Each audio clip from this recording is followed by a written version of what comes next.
வணக்கம். நம்ம வந்து 40வது பாட்டு வரைக்கும் படிச்சிருக்கோம் பெரியாழ்வார் திருமொழியில. ஒரே நிமிஷம். 41 இருந்து ஆரம்பிக்கலாம். ஆமா, முதல் 10 3ஆம் திருமொழி சீதக்கடல். எல்லாத்துக்குமே தலைப்பு உண்டு. எல்லா பாடல் எல்லா பதிகங்களுக்கும் தலைப்பு உண்டு. அது ஒரு நல்ல அழகான ஒரு இது. ஏன்னா இதுக்கு முன்னாடி இருக்கிறதும் பல்லாண்டு பார்த்தோம், அடுத்தது சீதக்கடல். இப்படி எல்லாமே 4,000 பிரபந்தம் முழுக்கவே தலைப்போடு தான் போட்டிருப்பாங்க. 10 பாட்டுக்கும் தலைப்பு போட்டிருப்பாங்க. இது சீதக்கடல். சரி, 40 பாட்டு முடிச்சிட்டோம். 41 கண்ணனுடைய அவதார செயல்களை தான் நம்ம அடுத்து வரக்கூடிய இன்னும் 2 பாடல்களை பார்க்க போறோம். மூன்றாவது அதுக்கு அடுத்து வரக்கூடிய நிறைவு பாடல், அதாவது இந்த தலைப்பினுடைய நிறைவு பாடல். இதெல்லாம் படிக்கிறவங்களுக்கு என்ன பலன் கிடைக்கும் அப்படின்னு சொல்ற மாதிரி இருக்கும். முற்றிலும் தூதையும் முன் கை மேல் பூவையும் சிற்றில் இழைத்து திரி தருவோர்களை பற்றி பறித்து கொண்டு ஓடும் பரமந்தன் நெற்றி இருந்தவா காணீரே நேரிழையீர் காணீரே. குழந்தை கொஞ்சம் கொஞ்சம் கொஞ்சமா வளர்ந்துட்டே வருது. ஒவ்வொரு உறுப்பை பத்தி சொல்லும் பொழுதும் குழந்தை இன்னும் கொஞ்சம் வளர்ந்ததை நம்ம இந்த பாட்டுல பார்க்க முடியுது இல்லையா? நம்ம அதை கவனிச்சு பார்க்கலாம். தொட்டிலேயே படுத்திருக்கிற குழந்தை இல்ல அது. யூஸ்வலா பாதாதிகேசம் பாடணும்னா தொட்டிலேயே படுத்திருக்கிற குழந்தையினுடைய அந்த அபயங்களை தான் ஒன்னொன்னா சொல்லி பாடுறது வழக்கம். ஆனா பெரியாழ்வார் அதுலயும் ஒரு பெரிய ஒரு மாற்றத்தை செஞ்சிருக்காரு. ஒவ்வொரு உறுப்பை சொல்லும் பொழுதும் குழந்தை கொஞ்சம் கொஞ்சம் வளர்ந்துட்டான். இப்ப இவன் ஓடி விளையாடி அங்க இருக்கக்கூடிய ஆயர்பாடி சிறுமியர்கள் விளையாடி கொண்டிருக்கிறார்கள். அந்த விளையாடக்கூடிய சிற்றில்களை சிதைத்து அந்த குழந்தைங்க செப்பு வச்சு விளையாடுற அந்த செப்புல எல்லாம் களைச்சு போட்டு அவங்க கையில இருக்கிற நாகன வாய்ப்புள்ளை பறித்து அந்த மாதிரியான குழந்தைகளையோடு சேட்டை பண்ணக்கூடிய மாதிரியான ஒரு வளர்ந்த பருவம் உனக்கு வந்துருச்சு. அந்த குழந்தையினுடைய நெற்றியை பாருங்க அப்படின்னு சொல்றாரு. முற்றிலும் தூதையும் முன் கை மேல் பூவையும் சிற்றில் இழைத்து திரி தருவோர்களை. சிற்றில் வைத்து பெண்கள் விளையாடி கொண்டிருக்கிறார்கள். பெண் குழந்தைகள் சிறுமிகள் விளையாடி கொண்டிருக்கிறார்கள். முற்றிலும் தூதையும், அதுல மணல் கொழித்து இருக்கக்கூடிய அந்த சிறிய முறத்தையும், அந்த குழந்தைங்க பொம்மையா வச்சு விளையாடக்கூடிய அந்த பொம்மை சாமான்கள், செப்பு சாமான்கள். முத்தூதை, தூதினா அந்த முறம், மண்ணு அள்ளுறதுக்கான அந்த முறம். முன் கை மேல் பூவையும், பூவைனா நாகன வாய்ப்புள். அவங்க கொஞ்சம் விளையாடுவதற்காக கைகளில் நாகன வாய்ப்புள் பறவையை வைத்திருக்கிறார்கள். புல்நாளை பறவை, நாகனவாய் பறவை அவங்களோடு நட்பாக அந்த குழந்தைகளோடு விளையாடி கொண்டிருக்கிறது. சிற்றில் இழைத்து திரி தருவோர்களை, அந்த குழந்தைகள் எல்லாம் மண்ணு கொட்டி விளையாடி சிற்றில்களை அமைத்து சமையல் செய்து சாப்பிடுவது போலதான் அந்த விளையாட்டுகளை விளையாடிட்டு இருக்காங்க. இவன் போறவன் சும்மா போகாம வேகமா போய் அந்த சிற்றிலை காலால உதைச்சு அந்த சொப்பு சாமான் எல்லாம் செதற விட்டு அந்த பறவையை கதற விட்டு இந்த மாதிரி எல்லாம் சேட்டை பண்ணிட்டு இருக்கான். பற்றி பறித்து கொண்டு போடும் பரமந்தன், அதை பிடிச்சி அவங்க என்ன கையில வச்சிருக்காங்களோ அதை புடுங்கிக்கிட்டு ஓடக்கூடிய அந்த பரமனாகிய அந்த குழந்தையினுடைய நெற்றி இருந்தவா காணிற. அந்த நெற்றி அவன் பண்றது இங்க குறும்புத்தனம். ஆனா அந்த அம்மாவுக்கு அது எவ்வளவு அழகா தெரியுது. அவனுடைய நெற்றி அந்த குறும்புத்தனத்தையும் மீறிய அந்த நெற்றியினுடைய அழகு எவ்வளவு அழகா இருக்கு பாருங்களேன் அப்படிங்கிறான். நெற்றி இருந்தவா காணீரே நேரிழையீர் காணீரே. அழகான அணிகலன்களை அணிந்த அயற்பாடி பெண்களை வாங்க வாங்க பாருங்க பாருங்க எவ்வளவு அழகா இருக்கு அந்த நெற்றி. அவன் பண்றதெல்லாம் சேட்டை, ஆனால் இங்கே அம்மாவுக்கு அந்த குழந்தையினுடைய அழகுதான் தெரியுது கண்ணில். ரொம்ப அழகான பாட்டு. முற்றிலும் தூதையும் முன் கைமேல் பூவையும் சிற்றில் இழைத்து திரி தருவோர்களை பற்றி பறித்து கொண்டு ஓடும் பரமந்தன் நெற்றி இருந்தவா காணீரே நேரிழையே காணீரே. அடுத்தது இப்போ கன்றுகளோடு மாடு மேய்ப்பதற்காக அதோடு அந்த கூட்டத்தோடு, மாடுகளின் கூட்டத்தோடு அவனும் போகிறான். இந்த மாடுகளின் மந்தையோடு அவனும் இப்போ போக ஆரம்பிச்சுட்டான். அந்த அளவுக்கு வளர்ந்துட்டான். அழகிய பைம்பொன்னின் கோல் அங்கை கொண்டு கடல்கள் சதங்கை கலந்து எங்கும் மார்ப்ப மழ கன்றினங்கள் மரித்து திரிவான் குழல்கள் இருந்தவா காணீரே புவிமுலையீர் காணீரே. அழகான முட்டு போன்ற மார்பகங்களை உடைய, நகில் மார்பகங்களை உடைய பெண்களே பாருங்க. இப்போ அவன் அழகிய பைம்பொன்னின் கோல் அங்கை கொண்டு, அவனுடைய அங்கை அழகான கைகள்ல, அழகான கைகள்ல அவன் பொன்னால் ஆகிய பூன் பொதித்த கோலை கையில வச்சிருக்கான். மாட்டை ஓட்டுறதுக்கான அந்த கோல் அது பொன்னால் பொதிக்கப்பட்டது. அந்த ஓரங்கள்ல பொன் பொதிக்கப்பட்ட நல்ல நந்தகோபனுடைய மகன் இல்லையா, கடல்கள் சதங்கை கலந்து எங்கும் மார்ப. அவனுடைய கால்கள்ல வீர கடல்கள் இருக்கிறது, கூடவே சதங்கையும் இருக்கு. அவன் குழந்தைதான் இன்னும், அதனால சதங்கையும் அவன் அடிச்சிருக்கான். வெறும் ஒரு ஆண்மகனாக அவனாகி இருந்தான் என்றால் அவன் கடல்கள் மட்டும்தான் போட்டிருப்பான். ஆனா அவன் இன்னும் குழந்தைதான், அதனால வந்து சதங்கையும் அவனுடைய கால்கள்ல இருக்கு. கடல்கள் சதங்கை கலந்து எங்கும் மார்ப. அந்த மாடுகளுக்கும் சலங்கை கட்டியிருப்பாங்க கழுத்துல, அதனுடைய ஒலியும் இருக்கு. இந்த இவனுடைய கால்கள் இருக்கக்கூடிய சதங்கை கடல்களுடைய ஒலிகளும் இருக்கு. அப்படியே மாடுகளுக்கு குறுக்க குறுக்க ஓடிட்டு இருக்கான். மழை கன்றினங்கள் மரித்து திரிவான். அந்த இளம் கன்றுகளோடு, மழைனா இளமையான அந்த கன்றுகளோடு சேர்ந்து அவனும் அது கன்று வந்து இன்னும் குச்சி குச்சி ஓடும். மாடாவது நடந்து போவோம். ஆட்டுக்குட்டி கன்றுக்குட்டி எல்லாம் பார்த்தோம்னா அதனுடைய நடையிலேயே ஒரு துள்ளல் இருக்கும். அது அப்படி துள்ளி குதிச்சுட்டு தான் போகும். அதுவும் கண்ணுக்குட்டி பார்த்தோம்னா இன்னும் கிராமத்துல இருக்கிறவங்களுக்கு நல்லாவே தெரியும். ஒரு 2 நடை நடக்கும், அப்புறம் ஒரு திடீர்னு சிலுத்துக்கிட்ட மாதிரி ஒரு குதி குதிக்கும். அந்த மாதிரியான ஒரு இது. பழ மந்தி கண்டினங்கள் மரித்து திரிவான், குழல்கள் இருந்தவா காணீரி. ஒரு நிமிஷம்.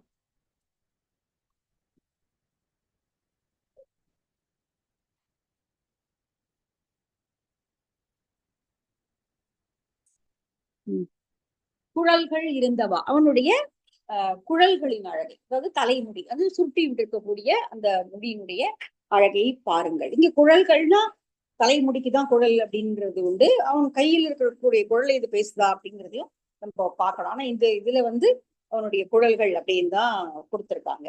சரி, இப்ப இந்த பாடெல்லாம் படித்தவர்களுக்கு என்ன பலன் கிடைக்கும் அப்படிங்கிறத எல்லா பதிகத்தினுடைய நிறைவு பாடலும் அதுதான் சொல்லும். இப்ப நம்ம வந்து திருப்பாவையிலையும் பார்த்தோம் இல்லையா, நிறைவு பாடலாக வரக்கூடிய பாடல் வந்து இந்த பாடல்கள் எல்லாம் படித்தவர்களுக்கு என்ன பலன் கிடைக்கும்னு சொல்றது. அதே போல சுருப்பார் குழலி யசோதை முன் சொன்ன திருப்பாத கேசத்தை தென் புதுவை பட்டன் விருப்பால் உரைத்த 20 ஒன்றும் உரைப்பார் போய் வைகுந்தத்து ஒன்றுவர் தாமே. இந்த 21 பாட்டையும் படிச்சவர்களுக்கு, இந்த சீதை கடைங்கிறதுல 21 பாட்டு, அந்த பாடல்களை படித்தவர்களுக்கு வைகுந்தத்திலேயே இடம் கிடைக்கும் அப்படின்னு அவருடைய பெயரோடு குறிப்பிட்டே அவர் வந்து பெரியாழ்வார் அதை எழுதியிருக்கிறார். தென் புதுவை பட்டன், புதுவை பட்டர் பிரான் கோதை சொன்ன அப்படின்னு படிச்சுக்கோ இல்லையா, அப்ப பட்டர் அவர் எழுதிய இந்த 21 பாடல்களையும் படித்தவர்களுக்கு வைகுந்தத்தில், பெருமாள் உரைகின்ற வைகுந்தத்தில் இடம் கிடைக்கும். சுருப்பார் குழலி, சுரும்பு ஆர், சுரும்புகள் மொய்க்கின்ற மலர்கள் அணிந்த கூந்தலை உடையவளாகிய யசோதை முன் சொன்ன திருப்பாத கேசத்தை, அவனுடைய பாதாதி கேசம், பாதத்திலிருந்து கேசம் வரைக்கும், அப்ப குழல் நம்ம முடிதான், இந்த கேசம் வரைக்கும் அவள் வர்ணித்து பாடிய இந்த பாடல்களை படிப்பவர்கள், தென்புதுவை குட்டன் எழுத அதை படிப்பவர்களுக்கு, தென்புதுவை பட்டன் எழுத, சாரி தென் குட்டன் வந்து முன்னாடி கண்ணன் சொன்னது இல்லையா, அதே வார்த்தை வந்துச்சு. தென்புதுவை பட்டன் விருப்பால் உரைத்த 20 ஒன்றும், தென்புதுவை பட்டனாகிய பெரியாழ்வார் உரைத்த இந்த 21 பாடல்களையும் சொன்னவர்களுக்கு வைகுந்தத்து ஒன்றுவர் தாமே, வைகுந்தத்தில் அவர்களுக்கு இடம் கிடைக்கும். அந்த அளவுக்கு இந்த பாடல்களை படிப்போருக்கு புண்ணியம் சேரும் அப்படின்னு. சரி, இது வரைக்கும் இது. அடுத்தது 4ஆம் திருத்தாலாட்டு. இது ரொம்ப ரொம்ப அழகான ஒரு பகுதி. நம்ம வந்து இது அடிக்கடி அதிகமா படிச்சிருப்போம். அடிக்கடி மேற்கோளாக சொல்லப்படக்கூடிய பாடல்களும் இவை. அவ்வளவு அழகான பாடல். இப்ப வந்து இங்க குழந்தை வந்து, இப்போ அந்த 21 பாடல்கள்ல குழந்தை வளர்ந்து ஒரு இது மாடு மேய்க்க போற வரைக்கும் இருக்கிறத பாடினோம். அடுத்தது வந்து திருத்தாலாட்டு. இப்ப தொட்டில்ல இட்டு தாளாட்டுறா. இப்ப அடுத்தடுத்து வரக்கூடியது எல்லாமே வந்து தொட்டில் இட்டுறது, காக்கை வந்து கூப்பிடுறது, வந்து அன்னம் உண்ணவா என்று அழைப்பது, அந்த மாதிரி ஒண்ணா அடுத்தடுத்து வரக்கூடியதெல்லாம் ஒண்ணு ஒரு மாதிரி பார்க்க போறோம். இப்ப வந்து கண்ணன் ஒரு குழந்தையாக தொட்டிலில் கிடக்கிறான். அவனுக்கு யார் யார் என்னென்னலாம் வந்து கொடுத்தாங்க, ரொம்ப அழகான இது. அதாவது பிரம்மன் தரான், குபேரன் கொண்டு வந்து கொடுக்குறான், இந்திரன் கொடுக்குறான், சிவன் கொண்டு வந்து கொடுக்குறான், இப்படி எல்லாரும் என்னென்ன கொடுத்தாங்க அப்படிங்கிறதுதான் இந்த அடுத்து வரக்கூடிய 10 பாடல்கள் வரிசையா சொல்ல போகுது. நிறைய நாட்டுப்புற பாடல்கள்ல நம்ம பார்த்துக்கலாம். வானவாமலை தொகுத்த நாட்டுப்புற பாடல்கள்லாம் பார்த்தோம்னா, தொட்டில் இட்டு தாளாட்டும் போது கட்டிலுக்கு கீழே துணை இருப்பாள் காமாட்சி, கட்டிலுக்கு மேலே காத்திருப்பாள் மீனாட்சி அப்படிங்கிற மாதிரிலாம் ரொம்ப அழகழகான பாட்டெல்லாம் வரும். அதாவது எல்லா தெய்வங்களும் வந்து அந்த குழந்தைக்காக அருள் புரிய காத்து கொண்டிருக்கின்றன, அல்லது அதுக்கு வெகுமதிகள் அளிக்க காத்திருக்கின்றன அப்படின்னு பாடுற மரபு வந்து எப்பவுமே இருக்கிறது தான். சோ அந்த மரபுலதான் பெரியாழ்வார் இங்க கண்ணனாகி சாதாரண மனித குழந்தைக்கே அவ்வளவுனா இது தெய்வ குழந்தை, ஒரு அவதார குழந்தை. அதனால அதுக்கு என்னென்ன தெய்வங்கள் என்னென்ன கொண்டு கொடுத்தாங்கன்னு ஒரு பெரிய லிஸ்டே படிக்கிறார். பார்க்கலாம். மாணிக்கம் கட்டி வைரம் இடை கட்டி ஆணி பொன்னால் செய்த வண்ணச் சிறுதொட்டில் பேணி உனக்கு பிரம்மன் விடு தந்தான் மாணிக் குரளனே தாலேலோ பையம் அளந்தானே தாலேலோ. இப்ப இது குழந்தை, ஆனால் அந்த குழந்தையினுடைய பிற அவதார செய்திகளை சொல்லி இந்த குழந்தையை பெரியாழ்வார் தாளாட்டுகிறார். மாணிக் குரளனே, குரளன்னா குறுகியதாக இருப்பவன், வாமன அவதாரம், குறுகிய வடிவம் எடுத்து வந்தவன். மாணின்னா பிரம்மச்சாரி, பிரம்மச்சரியாக குறுகிய உருவம் எடுத்து வாமன அவதாரமாக எடுத்து வந்தவனே மாணிக் குரளனே தாலேலோ பையம் அளந்தானே. அந்த வாமன அவதாரம் செய்யும் பொழுது அவன் இந்த உலகத்தை அளந்தான் இல்லையா, பையம் அளந்தானே தாலேலோ. சரி, பிரம்மன் என்ன கொடுத்துட்டு போயிருக்கான் இப்போ அப்படின்னா, மாணிக்கம் வைரம் இரண்டையும் நடுவுல பொருத்தி வைத்த ஆணி பொன்னால் செய்த வண்ணச் சிறுதொட்டில். ஆணி பொன்னா ரொம்ப உயர்ந்த ரகமான தங்கத்துக்கு 4 வகையான பொண்ணுக்கு 4 வகையான பொண்ணு சொல்லுவாங்க, நம்ம ஏற்கனவே படிச்சிருக்கோம். 4 வகையான அந்த கிளிச்சிறை அந்த மாதிரி ஒரு பேர் உண்டு. ரொம்ப தூய்மையான தனியான தங்கத்துல பண்ண முடியாது எதுவும், ஆனால் அந்த அந்த தங்கத்தினுடைய தரத்திற்கு ஒரு 4 இது சொல்லுவாங்க. இப்போ இங்க ஆணி பொன்னால் செய்த வண்ணச் சிறுதொட்டில் அழகு மிகுந்த, ஏன்னா மாணிக்கம் இருக்கு வைரம் இருக்கு, அப்ப எவ்வளவு மின்னும் இல்லையா. மாணிக்கம் கட்டி வைரம் இடை கட்டி ஆணி பொன்னால் செய்த வண்ணச் சிறுதொட்டில் பேணி உனக்கு பிரம்மன் விடு தந்தான். பிரம்மன் கொடுத்து அனுப்பியிருக்கான். குழந்தை பிறந்ததுங்கிற செய்தி கேட்ட உடனே 4 பக்கத்துல இருந்து வெகுமதிகள் வந்து குவியுது. இங்க கண்ணனுக்காக பிரம்மன் இவ்வளவு அழகான ஒரு தொட்டிலை கொடுத்து அனுப்பியிருக்கிறான். வண்ணச் சிறு தொட்டில் பேணி உனக்கு பிரம்மன் விடு தந்தான், உன்னை காக்க வேண்டும் என்பதற்காக அவன் கொடுத்து அனுப்பியிருக்கிறான். மாணிக்குரலனே தாலேலோ, நன்றாக இந்த தொட்டிலில் படுத்து உறங்குவாயாக தாலேலோ அப்படின்னு பாடுறான். இவ்வளவு அழகா தன்னை வந்து ஒரு ஒரு குழந்தை பெற்ற தாயாகவே, அதாவது ஒரு தாயா வர்ணிச்சுக்கிறது, தன்னை வந்து பாவிச்சுக்கிறது வேற, ஒரு கை குழந்தையினுடைய தாயா பாவிச்சுக்கிறதுங்கிறது வந்து ரொம்ப வேற ஏதாவது, அது வேற மாதிரியான உணர்வு. ஒரு வயிற்றுல இருந்து அப்பதான் பிறந்து வெளியில வந்திருக்கக்கூடிய அந்த குழந்தைய பாக்குறது அப்படிங்கிறது வந்து, அந்த தொப்புள் கொடி இன்னும் அறுபட்டு இருந்தா கூட மனசுக்குள்ள அந்த தொப்புள் கொடி இன்னும் இருந்துட்டேதான் இருக்கும். நிறைய நாள் வந்து நம்ம பீங்க மதர்ஸ் நம்மளால வந்து அந்த குழந்தை வயிற்றுல இருக்கா மாதிரியே ஒரு ஃபீலிங் இருந்துட்டே இருக்கும். அந்த குழந்தை வெளில வந்துட்டா கூட, பிரசவம் ஆயிட்டா கூட வயிற்றுக்குள்ள அந்த குழந்தை உருண்டு இருக்கா மாதிரியான ஒரு ஒரு மாய உணர்வு வந்து ஈவந்தோ ரொம்ப வருஷங்கள் கூட அது இருக்கும்.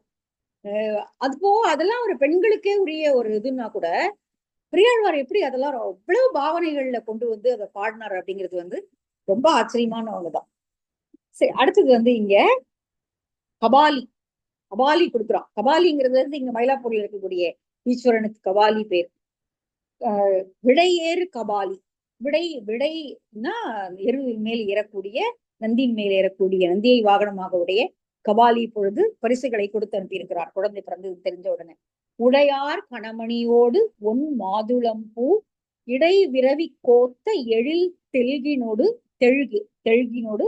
விடையேறு கபாலி ஈசன் விடுதந்தான் உடையாய் அழேல் அழேல் தாலேலோ உலகம் மலர்ந்தானே தாலேலோ. உலகம் மலர்ந்தானே, முதல்ல வையம் மலர்ந்தானேன்னு சொன்னாரு, 2வது உலகம் மலர்ந்தானே, அதே வாமன அவதாரம் தான். உடையாய் அழாள் அழேல் அழேல், அழாதேன்னு சொல்லி, குழந்தை அது பிறந்த குழந்தை ரொம்ப அழும், குழந்தை பிறந்த ரொம்ப நேரம் அழும் இல்லையா, அதனால அழேல் அழாதே உடையாய், எல்லாமே உடையவனாக இருப்பவனே.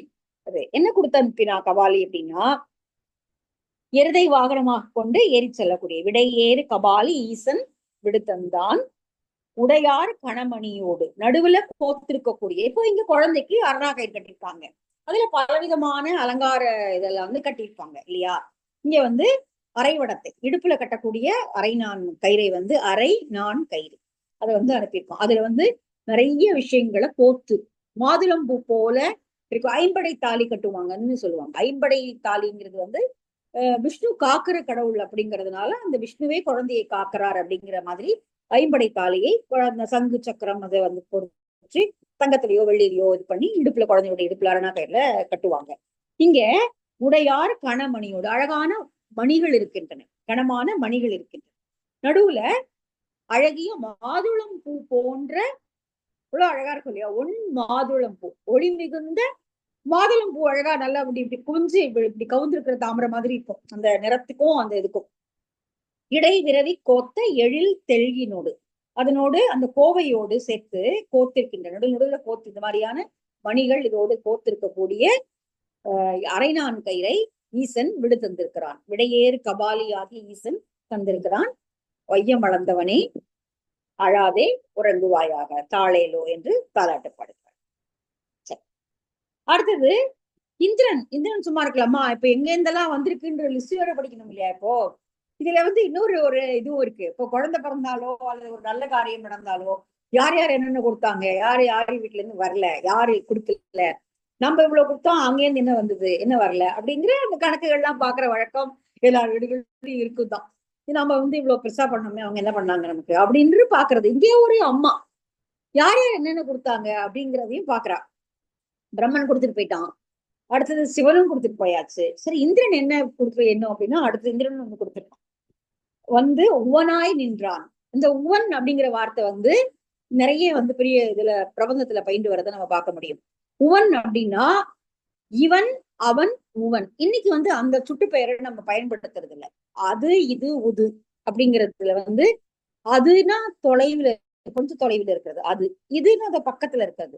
உது அப்படின்னா தொலைவிலையும் இல்லை, இடையில பக்கத்துலயும் இல்லை, நடுவுல இருக்கிறது. நடுவுல இருக்கக்கூடியதுக்கு உவன் அப்படின்னு உது அப்படின்னு சொல்றது. ஆனா இன்னைக்கு நம்ம பேச்சு வழக்குலயோ எழுத்து வழக்குலயோ அந்த அந்த சுட்டு ஊங்கிறது ஆ இ ஊ சுட்டுங்கிறதே தொல்காப்பியத்துல வர்றது. ஆனால் உவனை நம்ம பயன்படுத்துறது, உது பயன்படுத்துறது. ஆனா இங்க உவன் வந்திருக்கு பாருங்க இந்த வார்த்தை, உவனாய் நின்றார். அதாவது திருக்குறள்ல அழகான குறள் ஒன்று வரும், அகலாது அணுகாது தீக்காய்வார் போய்க அப்படின்னு. அதாவது மன்னனிடம் இருப்பவர்கள், மன்னனிடம் சேவகம் புரிபவர்கள் அல்லது அவனுடைய அமைச்சர்களாக இருப்பவர்கள் அவனை ரொம்ப நெருங்கியும் போயிடக்கூடாது, ரொம்ப பக்கத்துல போயிடக்கூடாது, ரொம்ப தள்ளியும் போயிடக்கூடாது. அப்போ ஒரு சரியான ஒரு தொலைவை சரியாக பராமரிச்சுட்டே இருக்கணும். ரொம்ப கிட்டக்கையும் வந்துடக்கூடாது. ஐயோ மன்னன் நம்ம மேல ரொம்ப பாசமா இருக்கான், நம்ம நம்புறான் அப்படின்னு போய் மேல விழுந்து பிராண்டவும் முடியாது. சரி, அவன்கிட்ட கொஞ்சம் பயந்து தள்ளி நிக்கலாம், ரொம்ப தள்ளி நிக்கவும் முடியாது. அது ஒரு சரியான ஒரு அந்த ஒரு தொலைவை பராமரிச்சுட்டே இருக்கணும். அப்போ இங்க இந்திரன் உவனாக நிற்கிறானா, ரொம்ப தொலைவிலையும் இல்லை அருகிலையும் இல்லை, அப்படி ஒரு சரியான ஒரு தொலைவை மெயின்டைன் பண்ணிட்டு நிற்கிறான். என் தம்பிரானார் எழில் திருமார்வர்க்கு சந்தம் அழகிய தாமரை தாளர்க்கு இந்திரன் தானும் எழில் உடை கிண்கிணி தந்து உவனாய் நின்றான். இப்ப குழந்தை விளையாடுது, தொட்டில படுத்துக்கிற குழந்தை வெறுமனே படுத்திருக்குமா, அதுக்கு விளையாட்டு சாமான் வேணுமே. இப்ப கிண்கிணியை கொண்டு தரான். இந்திரன் தானும் எழிலுடை கிண்கிணி, அழகு மிகுந்த ஒரு கிண்கிணியை அவன் கொண்டு கொடுத்து தந்து உவனாய் நின்றான். அவங்க 2 பேரும் கொடுத்து அனுப்பிச்சுட்டாங்க. முன்னாடி பாட்டுல பிரம்மனும் கொடுத்து அனுப்பிச்சுட்டான், விடையேறு காபாலியும் விடுதந்தான் பாருங்க. விடுதந்தான்னா யார்கிட்டயும் கொடுத்து அனுப்பிச்சிருக்கான். இப்போ இந்த ஹைரார்கி இது இருக்கு பாருங்க, அவங்க 2 பேரும் பெரியவங்க, அதனால கொடுத்து அனுப்பிச்சுட்டாங்க. ஈக்குவல் இல்லையா? பிரம்மன் சிவன் விஷ்ணு 3 பேர் ஈக்குவல். அதனால விஷ்ணு அவதாரத்துல இருக்கக்கூடிய கண்ணனுக்கு அவங்க 2 பேரும் கொடுத்து அனுப்பிட்டாங்க. ஆனா இங்க இந்திரன் கொடுத்து அனுப்ப முடியாது, ஏன்னா அவன் விஷ்ணுவுக்கு கீழே சேவகம் செய்யறவன். அதனால கொடுத்து உவனாய் நிற்கிறான். கொஞ்சம் தள்ளி, ரொம்ப பக்கத்தையும் இல்லை தள்ளியும் இல்லை, அப்படி ஒரு நடுவாந்திரத்துல நின்று கொடுத்துட்டு போறான். ரொம்ப அழகா இருக்கு. அதாவது ஒரு வார்த்தை தான், அந்த வார்த்தை பலவேறு விஷயங்களை சொல்ற மாதிரி இருக்கிற அழகை நம்ம பார்க்க முடியும். எம் தம்பிரானார் எழில் திருமார்வர்க்கு. ஒரு குழந்தைய என்னுடைய அப்பா, என் குலசாமியே, எங்களுடைய குலக்கொழுந்தே அப்படிலாம் சொல்லி கொஞ்சம் வழக்கம் தான். அதனால எம் தம்பிரானார் உங்களுடைய தலைவனாகிய அண்ணனே எழில் திருமார்வர்க்கு, அழகான உங்களுடைய திருமார்வர்க்கு சந்தம் அழகிய தாமரை தாளர்க்கு, தாமரை போன்ற அழகான 2 பாதங்களை உடையவனே, இந்திரன் தானும் எழில் உடை கிண்கிணி தந்து உவனாய் நின்றான். கொண்டு கொடுத்துட்டு கொஞ்சம் தொலைவுல நின்று அதை பார்த்து எப்படி குழந்தை விளையாடுதுன்னு பார்த்துட்டு தன் குழந்தையினுடைய தாய்க்கு வணக்கத்தை சொல்லிட்டு போயிருப்பானார்கள். அதனால இந்திரன் கிங்கினியை தருகிறான். இப்போ பிரம்மன் தொட்டில் கொடுத்துட்டான், அரைநான் கயிறு வந்தாச்சு, கிங்கினி வந்தாச்சு, இன்னும் நிறைய வர வேண்டியது இருக்கு. அடுத்தது சங்கின் வலம் புரியும் சேவடி கிண்கிணியும் அங்கை சரிவளையும் நானும் அரைத்தொடரும் அங்கன் விசும்பில் அமரர்கள் போத்தந்தார் செங்கன் கருமுகிழே தாளேலோ தேவகி சிங்கமே தாலேலும். அவ்வளவு அழகா இருக்கு. தேவகி சிங்கமே, தேவகி. நம்ம அப்புறம் படிக்கணும் அந்த குலசேகர ஆழ்வார் தேவகி. அதாவது எனக்கு அந்த கொடுப்பனையே இல்லையே அப்படின்னு சொல்லி அவ வந்து அப்படி புலம்புறா தேவகி. ஏன்னா இந்த தேவகியினுடைய அது வந்து ஆற்றாமை கூட இல்ல. அந்த துக்கத்தை வந்து யாருமே அதிகமா பாடல. வேற யார் பிரபந்தத்திலேயே வேற யாரும் பாடல. இது கூட தேவகியினுடைய மகனே தேவி மகனேன்னு சொன்னா கூட அந்த அந்த அவள் மயக்கத்துல இருக்கும்பொழுது அந்த குழந்தைய வந்து வசுதேவர் எடுத்துட்டு வந்திருக்கா. சோ அந்த குழந்தைய கண்ணால கூட பாக்கல. எனக்கு இன்னொரு சந்தேகமும் வந்தது. சரியா குழந்தைகளதான் பார்க்கல, கம்சனால அவருக்கு தீங்கு வரும் அப்படின்றதுதான் செய்திகள்லாம் இருந்தா கூட, அப்புறம் கம்சனை கொன்ற பிறகு எங்கேயாவது கிருஷ்ணர் போய் தன்னுடைய உண்மையான பெற்ற தாயாகிய தேவகியை பார்த்தாரா? இப்படி பார்த்த மாதிரி கதைகள் எங்கேயாவது இருக்கா அப்படிங்கிறது வந்து காலையில் நினைச்சு பார்த்தேன். ஆனா வந்து அப்படி எதுவும் கதைகள் படிச்ச மாதிரி எனக்கு தெரியல. இப்ப இனிமேதான் தேடி பார்க்கணும். ஏன்னா கம்சனாலதான் அழிவு அப்படிங்கிறது தான் கிருஷ்ணாவதாரத்தினுடைய நோக்கம். கம்சனுடைய இதுதான் நோக்கம், அழிவுதான் நோக்கம். இப்போ கம்சன் அழிச்சாச்சு, வடமதுரையில போய் கம்சன் அழிச்சாச்சு. அதுக்கப்புறம் தன்னுடைய தாய் யாரு அப்படிங்கறத தெரிஞ்சுக்கிற அல்லது அவங்கள பாக்குற ஒரு ஆர்வம் கண்ணனுக்கு இருந்தா அந்த கதை மாதிரி கதைகள் ஏன் வந்து எழுதல? அப்படி எழுதலைன்னா தேவியினுடைய சரி அட்லீஸ்ட் அவ வந்து லைஃப்ல ஒரு தடவையாவது தான் பெற்ற அந்த குழந்தைய ஒரு ஆரத்தை அழிக்கணும் அப்படிங்கிற எண்ணம் அந்த தாய்க்கு இருக்கதா இருந்திருக்கும். அது எங்கேயாவது புராண கதைகள் அது எழுதப்பட்டிருக்கிறதா அப்படிங்கிறத தேடி பார்க்கணும். சரி, இங்க அமரர்கள் கூட்டம், ஏன்னா அமரர்களுடைய கூட்டம் வந்து ரொம்ப பெருசு இல்லையா? 33 தேவர்கள். இவ்வளவு ஆண்டாளும் சொல்றா 33 அப்படின்னு சொல்றா. அதனால அவ்வளவு பேர் இருக்காங்க. எல்லாரும் வந்து கொடுக்க முடியாது, நேரா கொடுக்க முடியாது. அதனால அவங்க எல்லாம் கொடுத்து அனுப்பியிருக்காங்க. சங்கின் வலம்புரியும், வலம்புரியினுடைய வலம்புரி வந்து சங்கிலேயே வலம்புரி தான் வந்து இன்னும் அழகானது அப்படின்னு சொல்லுவாங்க. சங்கின் வலம்புரியும் சேவடி கிண்கிணியும், கால்கள் அணியக்கூடிய சேவடி செம்மையான அடிகள்ல அணியக்கூடிய சலங்கையாகிய கிண்கிணியையும், அங்கை சரிவளையும் நாணும் அரை தொடரும். நாணும் அப்படின்னா தோளுடைய வலைகளும், அழகிய முன் சரிகளும், இடுப்புல அணியக்கூடிய அந்த சரிகை கோர்த்த துணிகளையும், அரை தொடரும். அரைனா இடுப்பு, இடுப்பில் அணியக்கூடிய அரைநான் போன்றவற்றையும் அங்கன் விசும்பில் அமரர்கள் போர்த்தந்தார். விசும்பில் இருக்கக்கூடிய வானத்தில் இருக்கக்கூடிய அமரர்கள் இவற்றையெல்லாம் கொடுத்து அனுப்புகிறார்கள். சரி, அடுத்தது வைச்சிரவன் தொழுது உவனாய் நின்றான். அடுத்து குபேரன் வரான். குபேரன் எக்கச்சக்கமா இருக்கு இல்லையா? அவன் ஏதோ கொஞ்சம் கொடுத்து தானே போகணும். எழிலார் திருமார்புக்கு ஏற்கும் இவை என்று அழகிய ஐம்படையும் ஆரமும் கொண்டு வழு இல் கொடையான் வைச்சிரவணன் தொழுது உவனாய் நின்றான் தாலேலோ தூமணி வண்ணனே தாலேலோ. இவனும் வந்து நின்று பார்த்து கொடுத்து விட்டு உவனாய் நின்று விட்டு போகிறான்.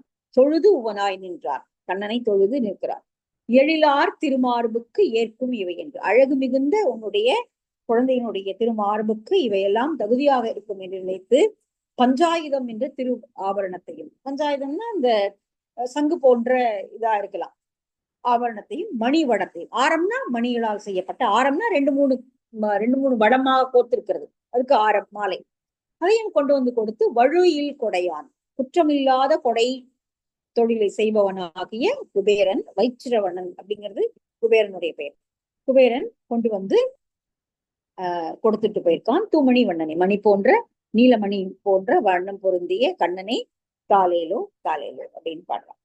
சரி, அடுத்து வந்து 1 2 3 4 5 பாட்டு இருக்கு. முடிச்சிடலாமா? 5 பாட்டை படிச்சுக்குவோம். முடிச்சுட்டா இந்த தாலாட்டு முடிஞ்சிடும். சரி, ஓதக்கடலின் ஒளிமுத்தின் ஆரமும் இல்ல டைம் பத்தாதுங்க. இந்த பாட்டோட நிறுத்திக்கலாம். ஓதக்கடல் ஒளிமுத்தின் ஆரமும் சாதி பவளமும் சந்த சரிவளையும் மாதக்க என்று வருணன் விடு தந்தான் சோதி சுடர்முடியாய் தாலேலோ சுந்தர தோழனி தாலேலோ. என்ன அது, என்ன இவ்வளோ, என்ன ஒரு அழகில்ல குழந்தை. சோதி சுடர்முடியாய், ஒளி பொருந்திய முடியை அணிந்தவனே, தலையில இந்த கிரீடம், சுடர்முடியாய் தாலேலோ சுந்தர தோழனி, அழகு மிகுந்த தோள்களை உடையவனே தாலேலோ. என்ன கொடுத்தான் வருணன் அப்படின்னா, வருணன் வந்து கடலுக்கு உடைய தெய்வம் இல்லையா? கடலினுடைய தெய்வம் வர்ணன். அதனால கடல்ல என்ன கிடைக்குதோ அதை எடுத்து அவன் கொடுத்திருக்கான்.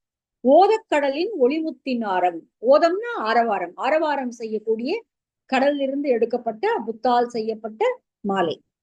ஒளிமுத்தின் ஆரமும் சாதி பவழமும், பழமும் பவழப்பாறையும் கடலில் தான் கிடைக்கும். அதனால பவழத்திலிருந்து எடுக்கப்பட்ட சாதி பவழம், சாதினா நல்ல, அதுலயுமே வந்து வெரைட்டி உண்டு இல்லையா? நல்ல குணம் பொருந்திய நல்ல நல்ல குவாலிட்டியான தரம் மிகுந்த அந்த பவளத்தால் செய்யப்பட்ட மாலைகள். சந்த சரிவளையும், வளைகள்னா வந்து சங்கு வளையல்கள். சங்கு வளையல், சங்குல அறுத்து வளையல் செய்யறது அப்படிங்கிறது வந்து ரொம்ப பழங்காலத்து வழக்கம். நம்ம வந்து சங்க இலக்கியத்திலே நிறைய வந்து வளையல்கள் கழண்டு விழுது, வளையல்கள் கழண்டு விழுதுன்னு சொல்லப்படுகிற பெரும்பாலான வளையல்கள் சங்க வளையல்கள தான் இருந்திருக்கு.